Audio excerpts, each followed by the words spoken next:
Aujourd'hui, maintenant, avec la formation que j'ai dans le sommeil et tout, ben, je me pose la question si c'était simplement qu'il était beaucoup trop fatigué. Alors, c'est sûr qu'il était déjà trop fatigué, mais le reflux, ben, aujourd'hui, je suis pas sûre à 100%. OK, que tes enfants avaient, ben, parce que dans le fond, le reflux peut être dû à un trop-plein. Hein, on a tendance, moi j'ai fait la même chose avec ma fille, à en donner plus que passer du lait.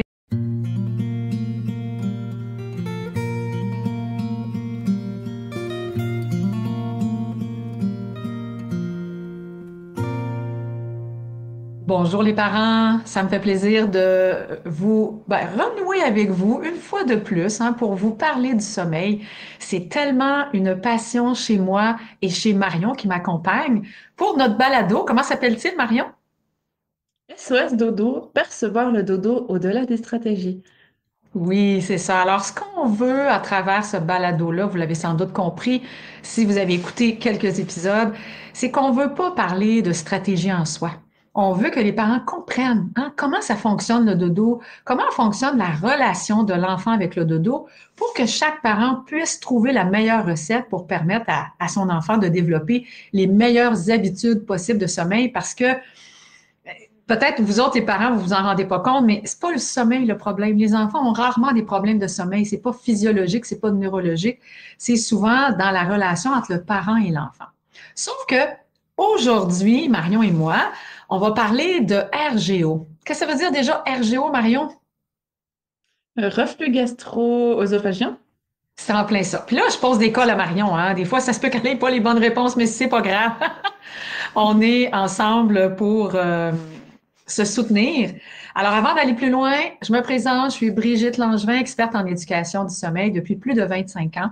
Alors, un plaisir toujours renouvelé d'accompagner les familles. Puis parfois, ben, comme je le disais tantôt, c'est pas juste la relation par rapport au sommeil, autant chez le parent que chez l'enfant qui est à revoir, mais c'est aussi l'aspect physiologique. C'est ça qu'on parle aujourd'hui. Moi, je m'appelle Marion Magnona, je suis infirmière et puis depuis une année et demie consultante en éducation au sommeil. J'ai moi-même trois enfants, ma grande fille de 6 ans, mon petit garçon de 4 ans et demi, puis mon petit dernier, mon petit garçon de 2 ans et demi aussi, pour qui j'ai travaillé dur pour le sommeil en fait de mes enfants. Et du coup, je suis devenue consultante en éducation au sommeil euh, pour accompagner les familles à mon tour. Excellent, Marion. Et puis tu fais ça de main de maître. Donc, écoute, toi, Marion, tes enfants, est-ce qu'ils ont fait du reflux? Oui, ben c'est pour ça que le sujet me tenait vraiment à cœur parce que j'ai deux garçons qui ont fait du reflux. OK. Donc, tes deux garçons, tu as deux enfants sur toi qui ont fait du reflux. Puis, peux-tu m'expliquer, parce que la mienne aussi a fait du reflux, je vais en parler après. Comment ça s'exprime chez tes deux enfants? Est-ce que c'était pareil, le reflux? Comment tu le savais? Bah, en fait, j'ai même envie de dire que mes trois enfants faisaient du reflux. Ma première, elle régurgitait pas mal, mais il y avait pas de pleurs en fait.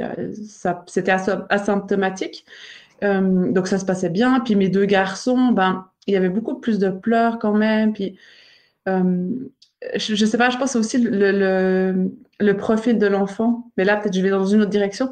Mais Oui. c'était justement ben, beaucoup de pleurs et puis on pouvait pas les mettre dans la poussette. Et puis mon dernier, je l'entendais plus ravaler en fait à l'interne. À l'interne, OK. Mais ton Charlie, ton deuxième, est-ce qu'il y avait des symptômes? Parce que là, ne pas le mettre en poussette, je vois pas le lien avec le RGO, je sais. Ah, bah simplement que les bébés qui ont du reflux, ben, si tu les tiens trop à l'horizontale, en fait, c'est plus compliqué pour eux. Donc, OK, mieux vaut les c'était pas une... verticaliser. Et puis, le fait d'être en poussette dans un couffin, t'es vraiment à plat, ben, ça favorise le reflux. OK, donc c'était pas dans ma tête à moi, j'ai vu une poussette assise, mais c'était pas une poussette assise, c'est une poussette à l'horizontale. Ouais, c'est ça. OK, c'est pour ça, j'étais pas à la même place que toi. Alors, OK, fait que tu voyais que quand tu le mettais à l'horizontale, c'était difficile, même dans la poussette. Alors, c'est ça qui te laissait croire que peut-être qu'il faisait du reflux, mais il n'y avait pas de régurgie, il n'y avait rien qui sortait. Ah, si, il y avait aussi des régurgitations, bien sûr. OK. Puis dans le cas Euh, de Jules, ton petit dernier, lui, c'est vraiment à l'interne. Il n'y avait pas de régurgie, tu l'entendais seulement à l'interne. exactement, j'entendais beaucoup ravaler, effectivement. OK. D'accord. Alors, il y avait des signaux qui pouvaient nous indiquer qu'il y en avait. Puis avant que je te pose la question, si tu as été voir un médecin, je vais te raconter, moi, Karel, on recule quand même de v'là une trentaine d'années et je connaissais absolument rien là-dedans. On n'avait pas des accès à Internet comme aujourd'hui, à de l'information aussi rapidement. Donc, elle avait des reflux en jet. OK? Donc, c'était assez incroyable, là. Ça sortait comme un jet. Donc, puis quand je lui montrais le biberon, car elle était au biberon, et que j'approchais le biberon, elle était toute jeune. Elle avait 2, 3 mois, puis elle le repoussait parce qu'elle l'avait associé à de la douleur à l'intérieur d'elle. Et quand j'en ai parlé à son pédiatre, puis tu me diras, toi, ce qu'il te dit, moi, à cette époque-là, il n'y avait pas de médication. Et on a fait des vérifications pour s'assurer, je veux dire un terme vulgaire, là, le clapet en haut de l'œsophage, voir s'il fonctionnait bien. Puis il fonctionnait quand même bien. Donc, on a changé le lait. On s'est retrouvé sur du lait Nutramigène qui existe encore. Et c'est un lait qui a un goût très mauvais. Mais comme il ne causait pas d'inconfort chez ma fille, elle l'a accepté, puis c'est ce qui l'a aidé à passer au travers. Toi, comment tu t'en es sortie? Euh, bon, c'est sûr que les deux garçons, bah, ce qui m'a plus mis la puce à l'oreille, c'est que j'avais un premier bébé où je passais beaucoup de temps en poussette en fait à l'extérieur. Et puis mes deux garçons, je partais dans l'optique que j'allais aussi pouvoir bah, les promener. Et puis en fait, il Mhm. s'est avéré que la poussette, c'était devenu très très compliqué assez rapidement aussi dès la naissance Parce de qu'ils Charlie. étaient couchés à plat, là, c'est ça. Ouais, c'est ça exactement. Et puis, bah, c'est vrai d'entendre toujours un bébé qui pleure dans une poussette. Bah, moi, j'avais plus tellement le goût de me promener. Donc, j'ai fait Mhm. beaucoup de portage après. Puis, j'ai l'impression que quand il était justement à la verticale contre moi, c'était aidant. Oui, c'était beaucoup plus facile parce que tu en avais parlé au pédiatre de façon spontanée. Hein, c'est fou comment les mamans, on sait quoi faire. Toi-même, est-ce que tu savais à l'époque que c'était possiblement rattaché à un RGO? Bah, pas tout de suite. Et puis là, maintenant, j'ai de la peine à me rappeler, mais comment j'en suis arrivée à en parler à la pédiatre. Mais c'est vrai que je trouvais bizarre qu'il pleure tout le temps, en fait. Et puis que je puisse jamais le poser. Je crois que c'était vraiment un peu les premiers signes. Puis bien sûr que je le voyais cracher aussi, mais on sait très bien que tous les bébés crachent quand même un petit peu, sans Oui, que ce oui, soit forcément pathologique. c'est ça, Et puis effectivement. c'est là où finalement bah, j'en ai parlé un peu à ma pédiatre. Et puis on a été graduellement. D'abord, elle m'avait proposé de tirer mon lait puis d'épaissir le lait. Et puis de On voit ça donner un surtout en Europe. médicament. Ouais. Ouais, de donner un médicament aussi pour la protection de l'œsophage. OK. Puis ça veut dire que En fait. tes 3 enfants ont-ils été médicamentés ou Bah, Charlie, non, parce qu'en fait, juste le fait d'épaissir le lait, donc je tirais mon lait, j'épaississais, puis je le donnais au biberon, ben ça a juste, ça a soulagé la la situation? problématique. Donc, j'ai pas besoin d'aller plus loin dans une autre médication, tandis que Jules, bah oui. En fait, Jules, la chose, c'est que j'avais pas le goût non plus de retirer mon lait parce que c'est vraiment un gros travail avec deux Oui, enfants devant. oui, je Donc là, on est comprends. directement parti vers une médication pour que je puisse aussi maintenir mon allaitement Oui. et en faisant par contre aussi le régime sans produits laitiers.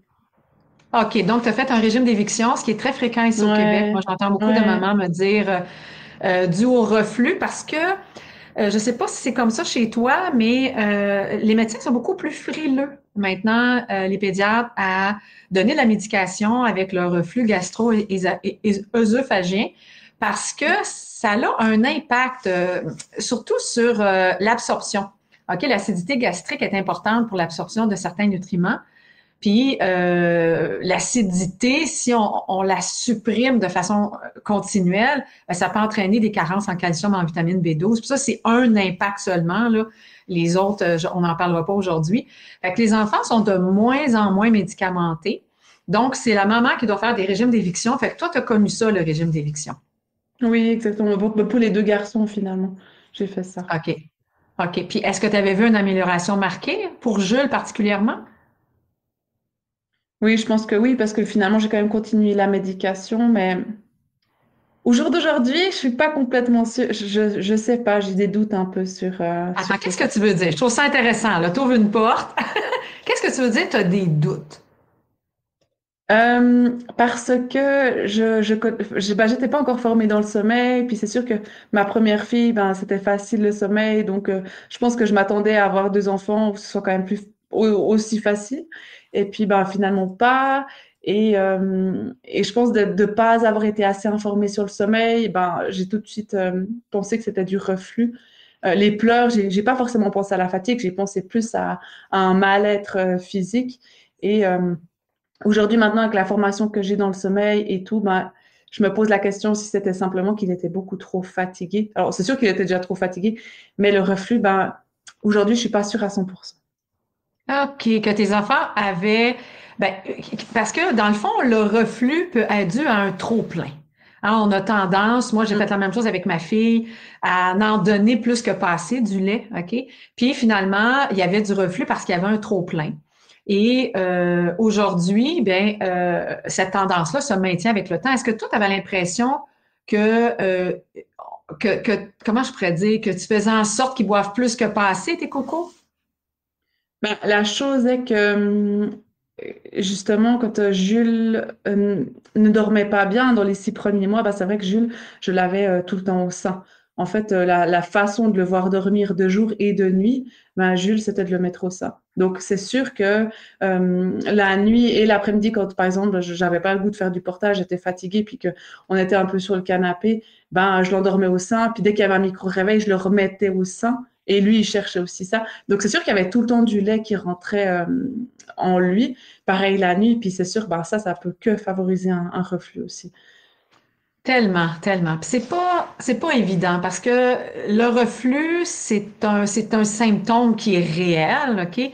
Et la sensation de fatigue, ben, c'est un inconfort qui est réel aussi chez l'enfant. Alors, ce que j'ai constaté avec les années, c'est ce que tu mets en lumière en même temps, c'est que parfois les deux sont mêlés. J'ai accompagné une famille récemment, puis une petite maman, une maman avec une petite fille de 4 ans et demi. 4 ans et demi, 4 mois et demi plutôt, avec une belle prise de poids, une bonne santé. Elle a vu l'ostéopathe, elle était médicamentée parce que là, le médecin avait choisi de médicamenter ce petit bébé-là. Médicamenté. Selon la maman, son enfant avait du reflux, des coliques, des gaz, des maux de ventre qui faisaient que c'était impossible pour elle de dormir. Puis comme elle avait vu tellement de professionnels de la santé, elle se posait la question à savoir si c'était pas le sommeil. Puis là, elle m'a contactée. Puis à la lumière de toute l'information, quand tu veux un ostéopathe, l'ostéopathe, c'est tellement précieux. Toi, est-ce que tes enfants ont vu un ostéopathe à la naissance? Oui, oui, bien sûr. C'était OK. les premiers rendez-vous, c'était vraiment nécessaire.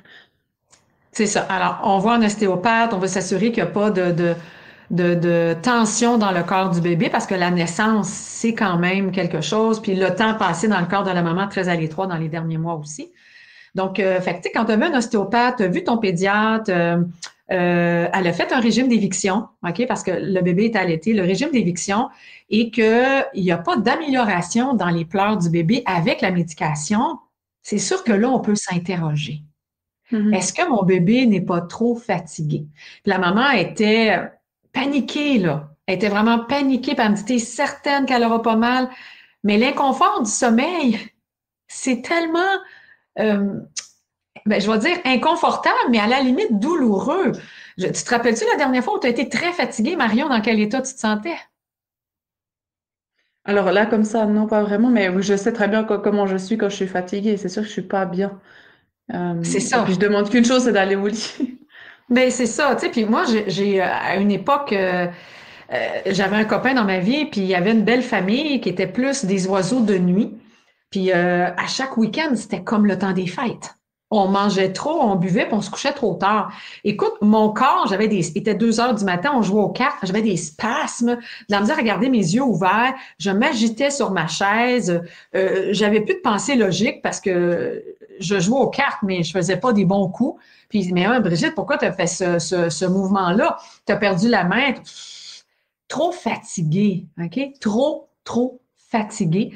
J'en avais pour 2, 3 jours à m'en remettre, puis je ne comprenais pas. Parce que c'est pas mal dans cette famille-là des personnes qui sont des couche-tard. Alors, quand on est très fatigué, puis là, je demande aux gens qui nous écoutent, à nos auditeurs, là, c'est quand la dernière fois que tu as été fatigué, mais très fatigué, comment tu te sentais? Parce que nos enfants, qui dorment vraiment plus que nous autres, hein, on se le cachera pas, en tout cas qui devraient dormir beaucoup plus que nous autres, surtout dans la première année, ah, puis même après, mais majoritairement dans la première année, avec le nombre de siestes durant la journée, ben, ils sont fatigués pareil. Pareil. Mm. Puis toi, est-ce que tu voyais les signaux de fatigue chez tes cocos? Oui, c'était beaucoup de pleurs. Oui, bien sûr, bien sûr. Mais c'était là aussi où je cherchais beaucoup d'aide, en fait, avec la pédiatre, parce que je voyais bien que la seule manière que j'avais de faire dormir Jules, c'était quand même beaucoup avec le sein.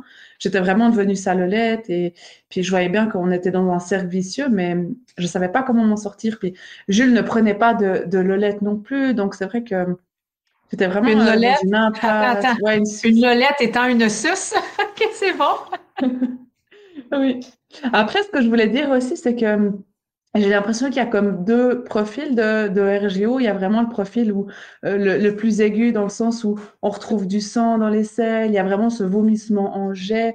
Puis là, bah, c'est vrai qu'on est assez vite dans une idée aussi la courbe de poids qui, euh, qui se casse. Puis c'est vrai que chez mes enfants, j'avais pas ça, j'avais pas de sang dans les selles, j'avais pas non plus des gros vomissements, si on veut, mais j'avais Ouais. tout ce qui était plus interne. Et puis ça, bah, c'est pas forcément facile. Puis même pour la pédiatre, parce que finalement, la pédiatre, elle ne vit pas avec notre enfant. Mm. Euh, ouais, puis après, bah, c'était aussi de voir les nuits qui se régressaient, hein, parce que on dit que plus l'enfant a du reflux, plus la nuit est compliquée. Mais à savoir que ça peut être aussi vraiment trop de fatigue, vu qu'on sait que plus l'enfant est fatigué, plus la nuit se dégrade aussi. Donc, c'est là où aujourd'hui, je le dis clairement, bah, je dis pas que mes enfants n'ont pas eu de reflux, ça, je suis pas sûre non plus, mais à quel point il y avait plus un problème de sommeil là-dedans, finalement. Fait que là, c'est intéressant. Tu dis qu'il y a deux types de RGO. Il y a celui qui est, comment tu l'as nommé? Plus aigu, j'ai envie de dire, dans les Plus symptômes. aigu. OK. Puis l'autre type de RGO, c'est quoi? Bah, le RGO interne, où on sent le lait remonte dans l'œsophage, puis ensuite il redescend, puis c'est comme si ça reste en fait au niveau de l'œsophage de la gorge. C'est Puis ça. là, Puis c'est ça peut clair qu'il y a causer. aussi une inflammation. Mm. Puis le troisième type, c'est quoi? Parce que pour moi, il y en a un troisième type de RGO. C'est intéressant comment tu l'amènes. Il y a celui de la suralimentation, comme Euh, possiblement ton petit Jules a vécu. je sais pas. Alors, on a un petit problème de communication. Assurément. Ça l'a... Ah, OK, t'es revenu. OK, continue parce que je t'entendais pas parler. Je n'ai pas entendu ce que tu as dit, mais je crois avoir compris de la suralimentation. Oui, c'est ça. OK, ça a bloqué de mon côté aussi parce que là, il faut savoir que Marion est en Suisse puis que moi, je suis au Québec. Alors, on essaie de communiquer pour que vous puissiez nous avoir tous les deux en même temps. Quand c'était ma fille était juste à côté de moi dans la même pièce, ça rend des fois, ça peut avec Internet jouer un petit peu. Alors, je suis en train de te dire que pour moi, il y a une troisième forme de RGO, puis c'est la suralimentation. Est-ce que tu penses que ton Jules a pu souffrir de suralimentation étant donné que tu devais le mettre au sein pour le voir se rendormir puis s'endormir? Clairement, clairement. Mon petit Jules, il est né à 2,8 kg, donc un peu moins que les autres. Puis Oui, ma première fille, elle a vite perdu du poids au début, donc moi, je voulais pas revivre ça. Donc, c'est vrai que j'étais très attentive à le nourrir aux 3 heures, enfin, même parfois aux 2 heures. Puis, c'est sûr qu'après, il y a quand même eu cette mauvaise habitude avec le sein qui est venue s'installer. Puis, après, c'était vraiment le cercle vicieux. Il avait tout le temps besoin de mon sein pour se dormir. Puis, du coup, ben, il y avait tout le temps du lait. Et c'est sûr que là, il était suralimenté. fait que là, il était comme nourri aux heures, aux 10 minutes, aux 15 minutes. Non, quand même, parce que là, je savais quand même me dire que ça pouvait pas, il pouvait pas déjà avoir faim. Mais OK. ça peut être quand même des fois aux 2 heures ou aux 3 heures. OK. Aux 3 heures à la naissance, c'est un peu normal. Aux deux Oui. heures, c'est sûr que là, ça vient rapidement, mais il y a des familles qui nous contactent, puis que souvent, le bébé est allaité aux heures la nuit, puis il est rendu à 4, 5, 6, 7, 8 mois. Là. Parfois même, il a commencé à être diversifié. Donc, son estomac reçoit de l'alimentation qui est plus solide, qui vient faciliter hein, pour dépasser cette problématique-là de RGO. Puis, malgré tout, le reflux persiste. Puis souvent, c'est parce que l'enfant ben, a trop d'aliments dans son estomac. Est-ce que tu as déjà fait une croisière sur un bateau, toi? Non, malheureusement pas. Ah, OK. J'ai eu l'opportunité de faire quelques croisières et c'est ce qui est le plus désagréable. Alors, on nous dit, pour ne pas avoir le mal de mer, qu'on doit manger souvent. Mais les reflux gastriques que j'ai eus, parce que je me suralimentais, OK, pour faire en sorte de ne pas ressentir l'inconfort du bateau, mais j'ai eu l'inconfort de l'alimentation. Puis, comme c'était 10 jours, ben, je me suis dit, non, moi, je suis plus capable. Moi, j'arrête de manger. Je reviens à une alimentation normale. Je vivrai l'inconfort du bateau. Puis finalement, j'ai pas eu le mal de mer. J'ai pas eu d'inconfort sur le fait que le bateau va tanguer. Alors, j'ai choisi de revenir à une alimentation normale. Certains, mon copain à l'époque, lui, il n'avait pas le choix. Il fallait absolument qu'il mange tout le temps parce qu'il y avait le mal de mer continuellement. Mais il souffrait moins de reflux gastrique que moi, mais il en a souffert pareil. Alors, c'est de trop manger, parfois, le corps n'a pas le temps d'assimiler. Alors, le reflux gastrique est essentiel à l'assimilation du calcium puis de la B12, entre autres, ben, est là continuellement. C'est ça qui fait que ben, ça cause des inconforts. Alors, si on revient à une alimentation aux 3 heures ou aux 4 heures quand ils sont plus vieux, ben, l'acide gastrique a le temps de diminuer puis de cesser parce que l'assimilation est faite. Mais pour ça, quand le bébé a des pleurs, ben, qu'est-ce que ça prend?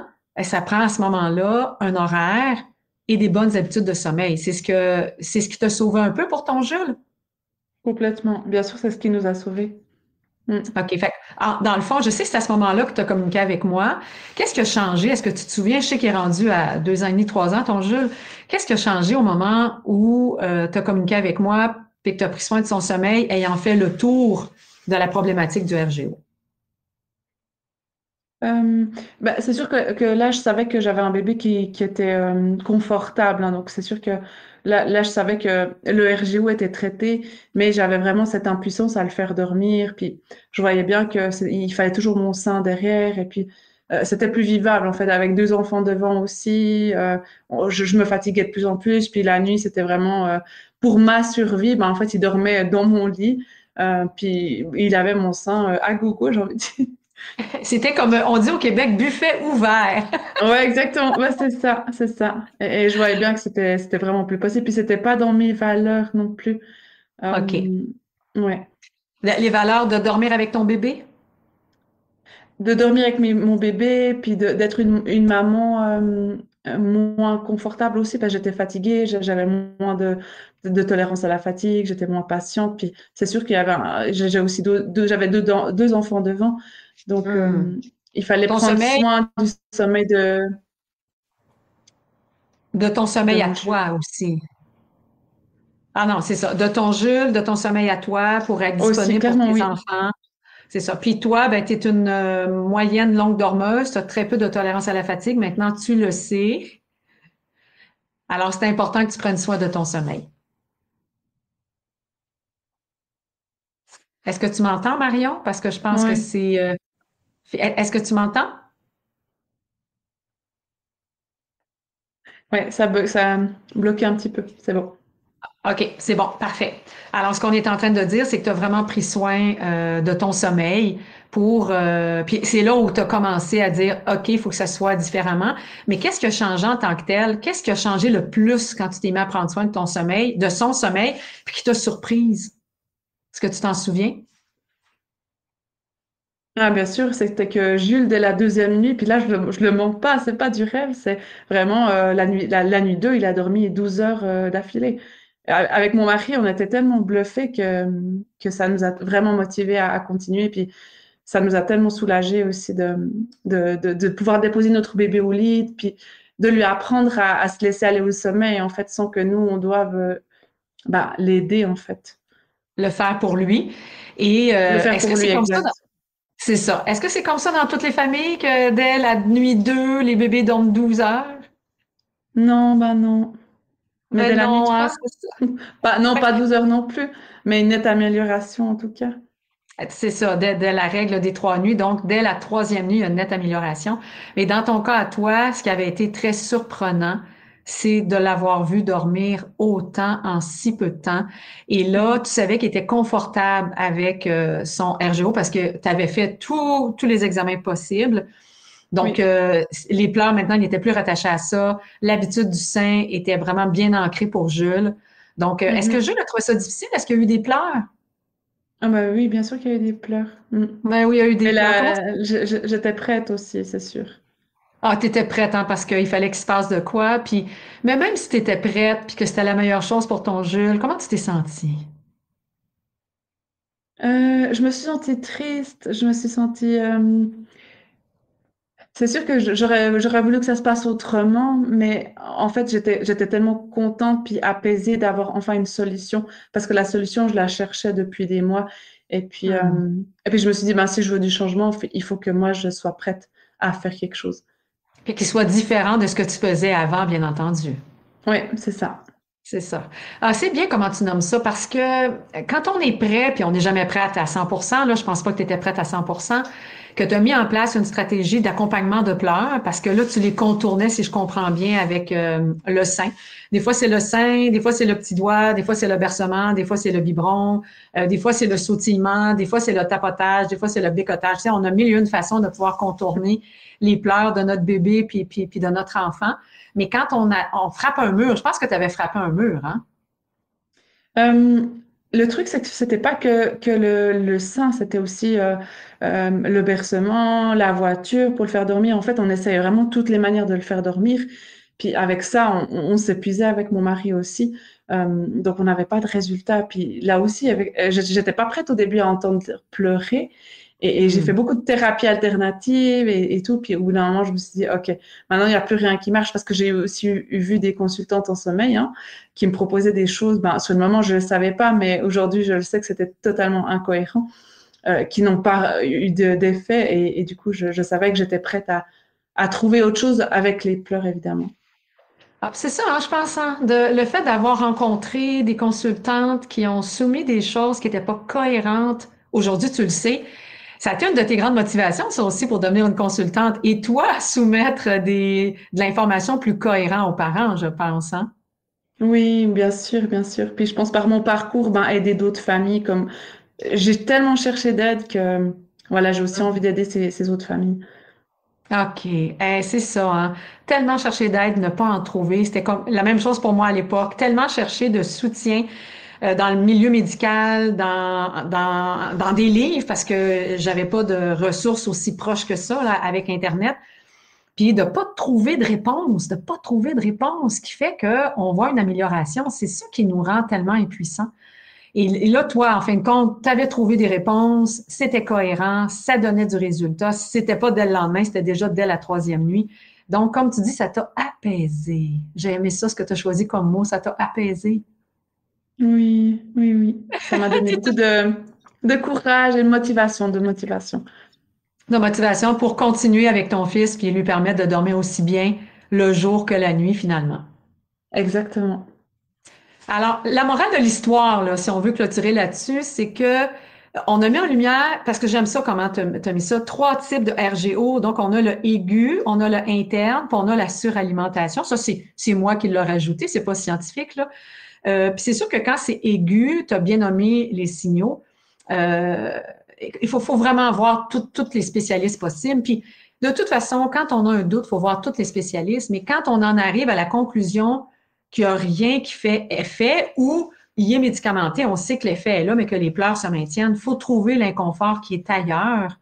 Puis un manque de sommeil, ça crée beaucoup d'inconfort dans le corps d'un être humain. Puis j'ai envie de rebondir sur ce que tu dis parce que c'est là où des fois je souhaiterais que les pédiatres soient plus formés aussi dans le sommeil parce que ça Hmm. aiderait aussi énormément plus de parents. Euh, Alors, j'espère qu'on va être entendu. Je sais que la communauté scientifique travaille là-dessus.